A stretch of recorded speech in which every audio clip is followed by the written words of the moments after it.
Welcome back to Piers Morgan Uncensored. Now to an extraordinary exclusive interview with Ukraine and Arsenal superstar Alexander Zinchenko. It's not very often you get to hear a Premier League star talking like this. I wonder why that is.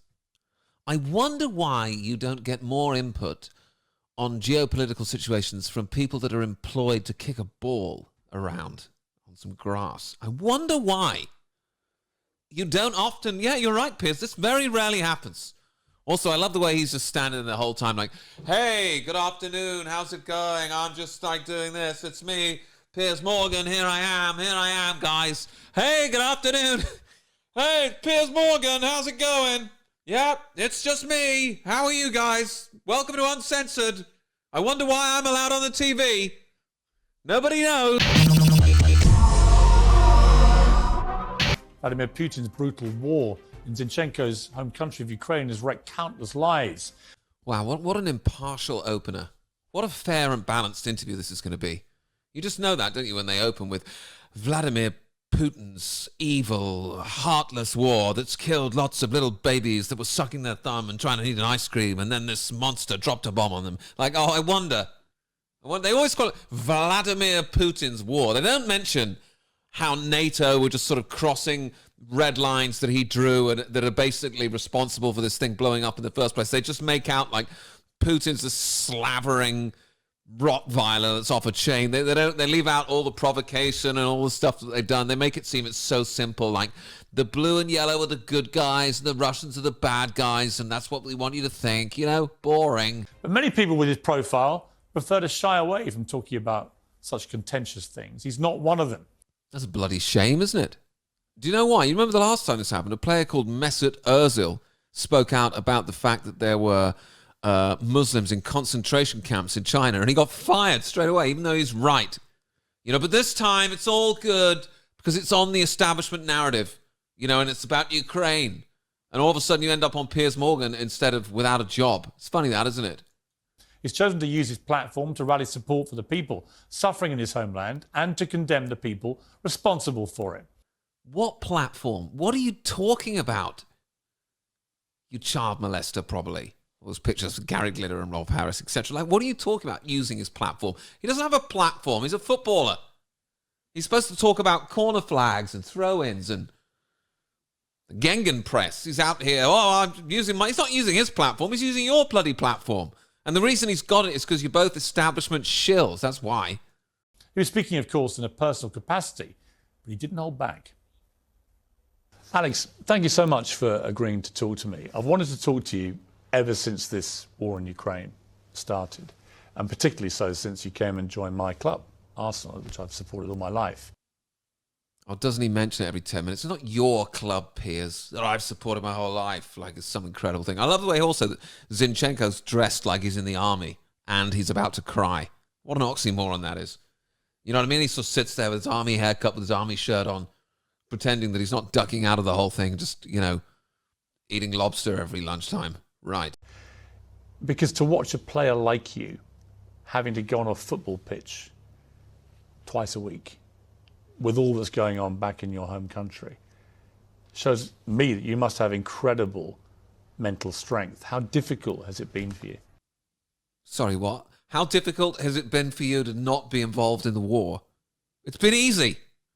It's like your mates are getting in a fight in a fish and chip shop, and you're just sitting there eating a battered sausage, and someone comes over and goes, man, it must be so incredibly difficult for you to just sit there and eat your battered sausage and while everyone's getting their ass kicked over there.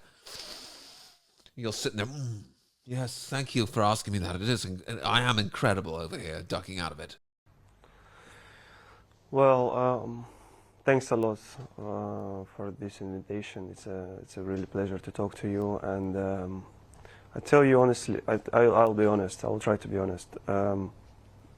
It was not easy, you know, to adapt on this, but unfortunately, all of us, I'm talking about football players and which is playing abroad, it's not easy, you know, to be far away from the home and then watching all these scary things which is happening. Yeah, it is. Yeah, it is. It's really easy. I'm doing the same thing as you. I'm sitting here, I'm not in the war, I'm just watching what's going on. It's much easier than being in it. You know, why you're getting paid millions of pounds to play football. You're in this privileged position. No one's throwing a bomb at you. No one's throwing a grenade at you. And you're going to go on Piers Morgan and tell me how incredibly difficult it is to be you? Listen, if you're that concerned about it, you'd be over there.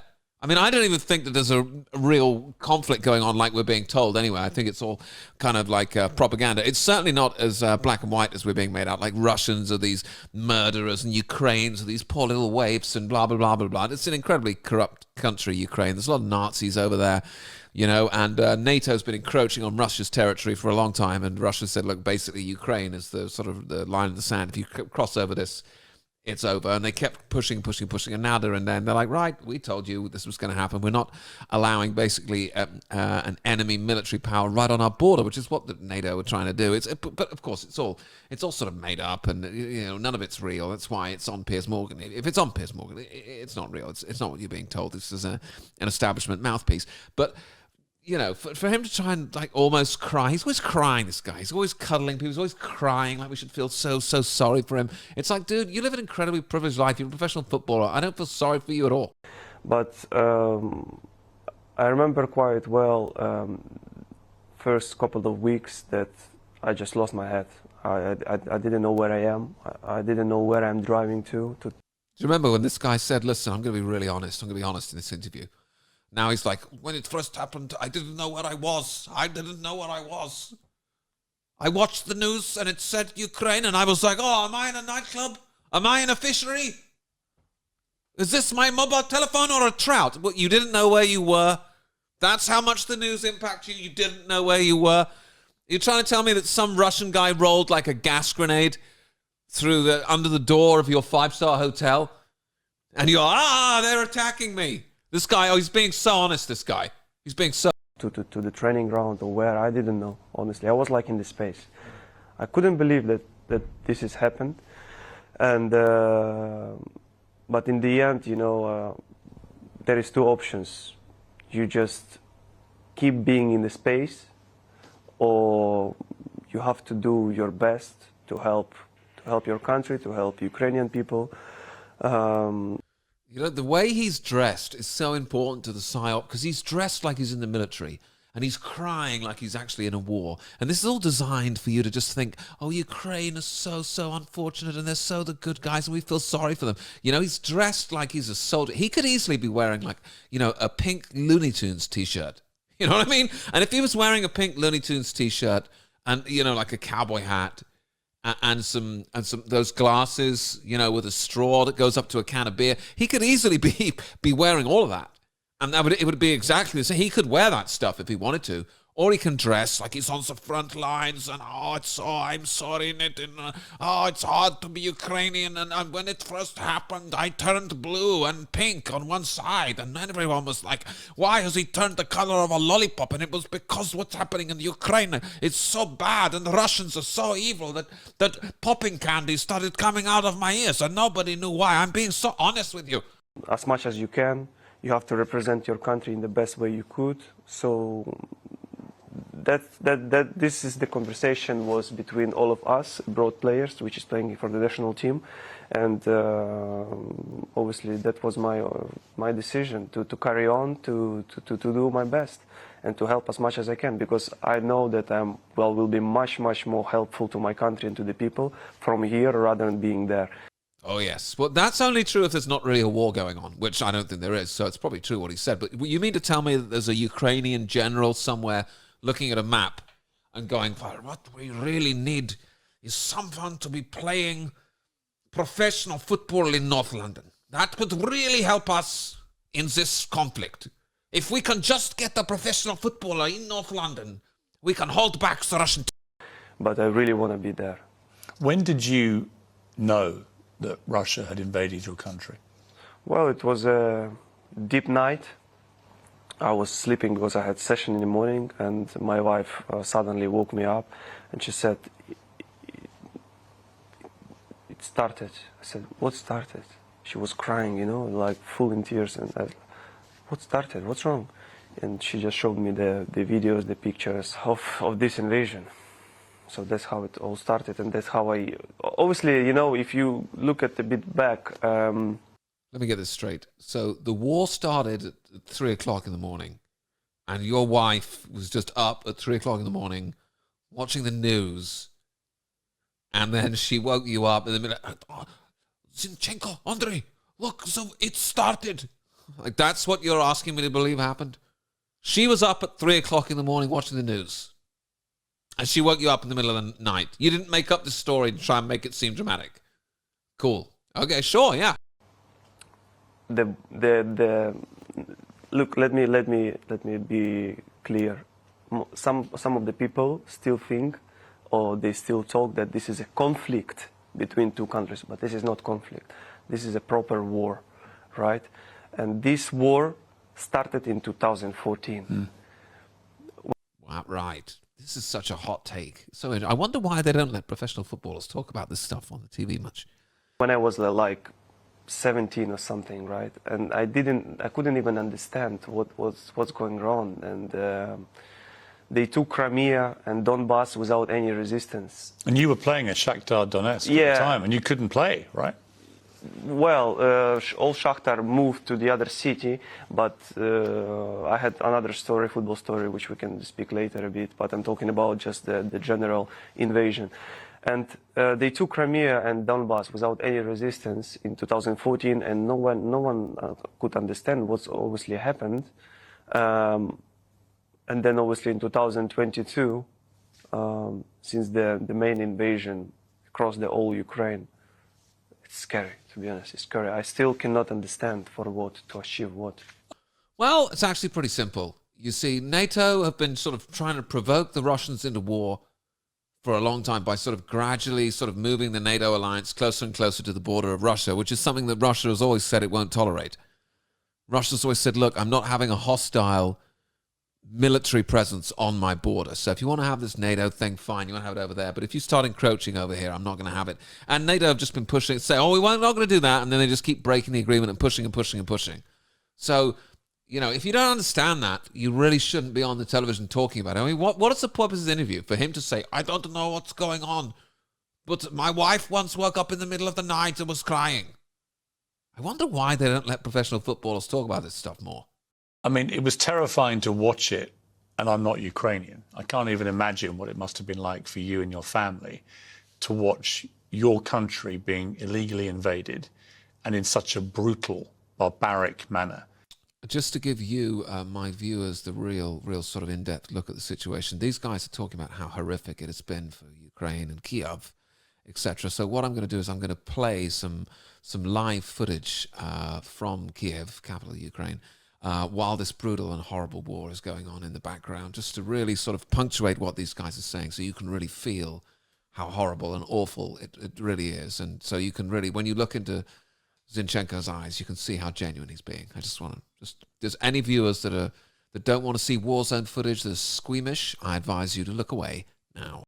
Where very quickly Russian forces were committing atrocities, war crimes. You know, I went to Bucha when I went to Ukraine and heard some of the stories there of the appalling massacre there. To actually be Ukrainian and watch these scenes must have been an appalling thing. Wait. Imagine the place where you was born and raised. You know every single stone there. You know everything around yourself. You know the people around yourself. You have some friends, job.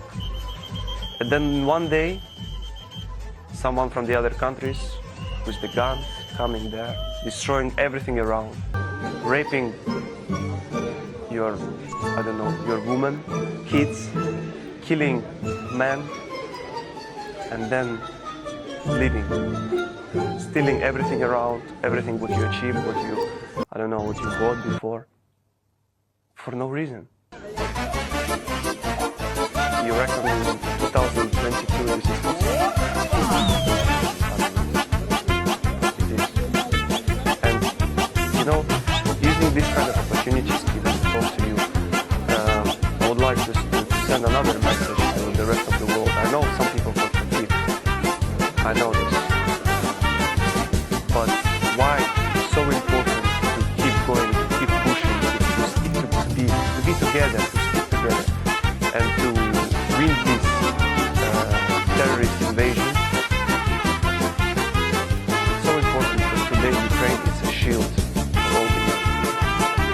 never know. Today is Ukraine, but tomorrow I completely agree. it could be your country. It could be any country. Exactly. What are your thoughts about Vladimir Putin?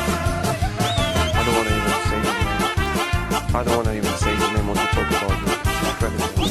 Just yesterday I watched, because I'm following all the news, and I watched a short clip of his video when he was talking to someone sitting on the table. I don't know even these people who was there around. It's like young men and girls. And he was talking about Kakhovka Dam, which they destroyed 1 week ago. And he was saying that obviously Ukraine did it. Well, 100,000 of people lost their houses. Some of them didn't survive. There was one zoo, 300 animals died.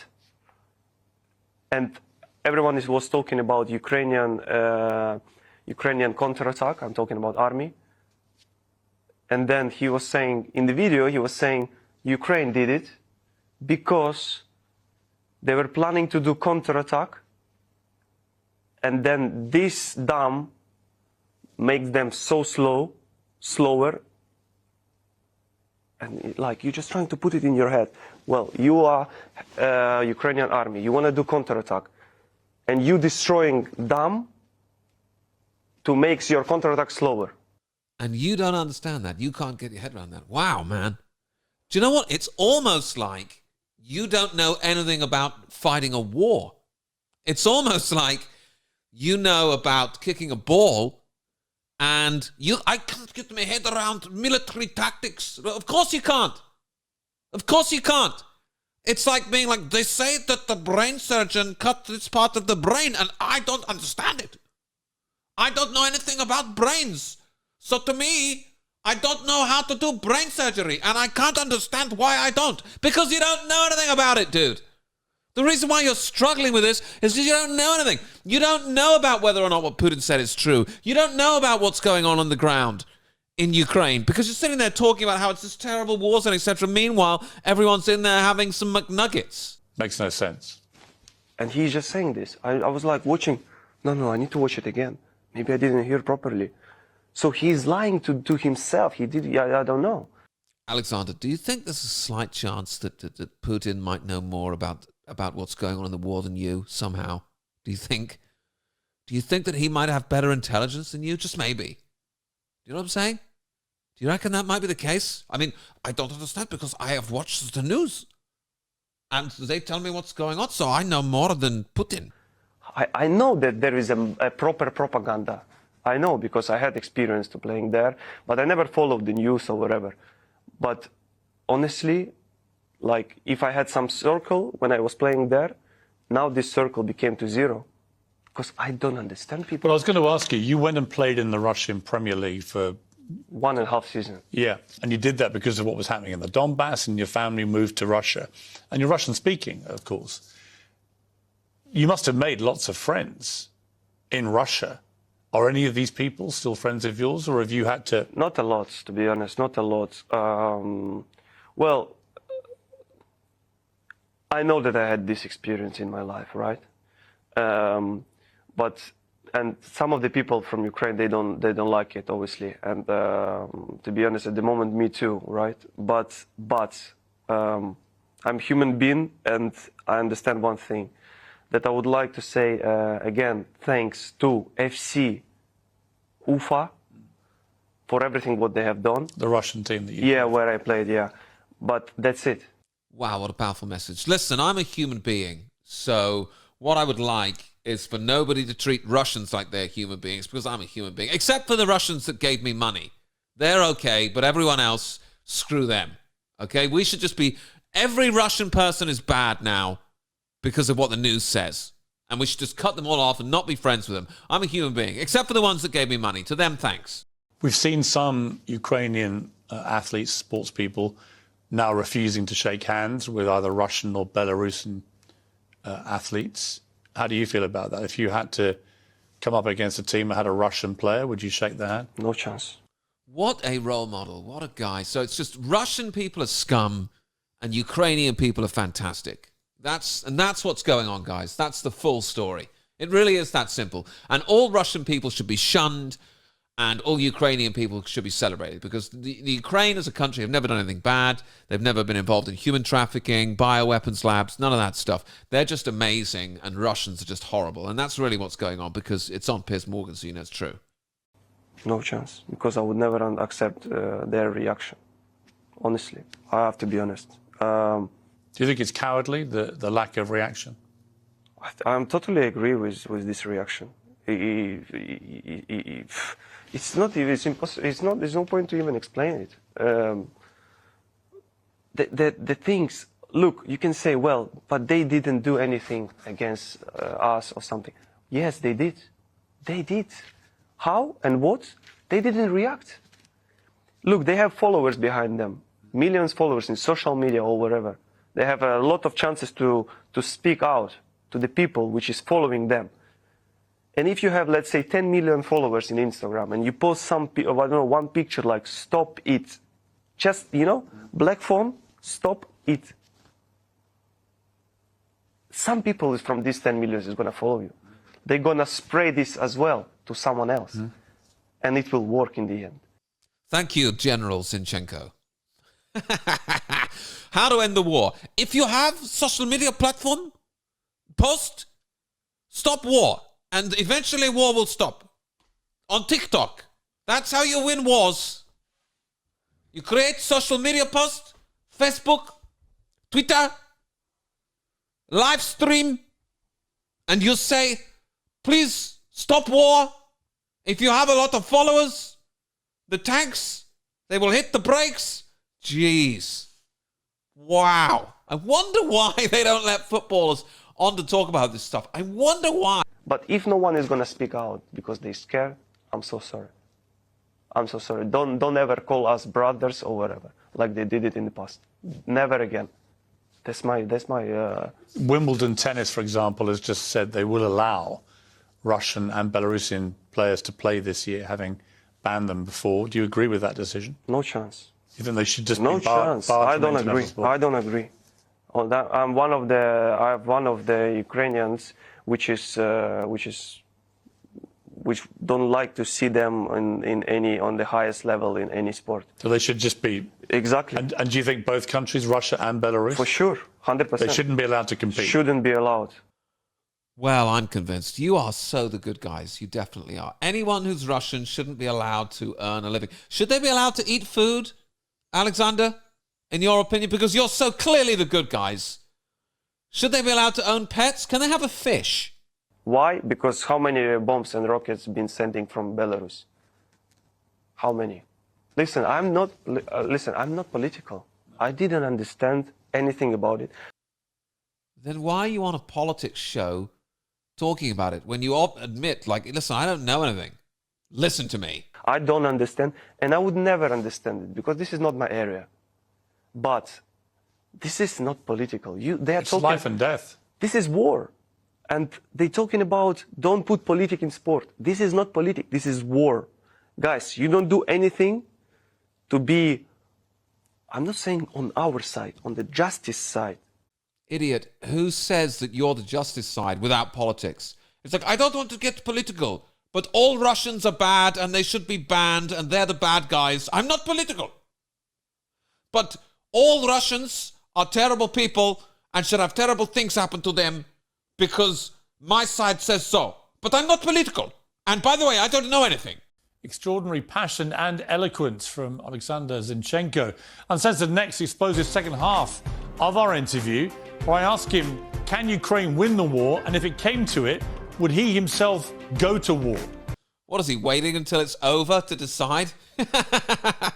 He's just sitting there going, everyone's getting raped and bombed and it's terrible. Would you get involved? Maybe later. Maybe we'll see.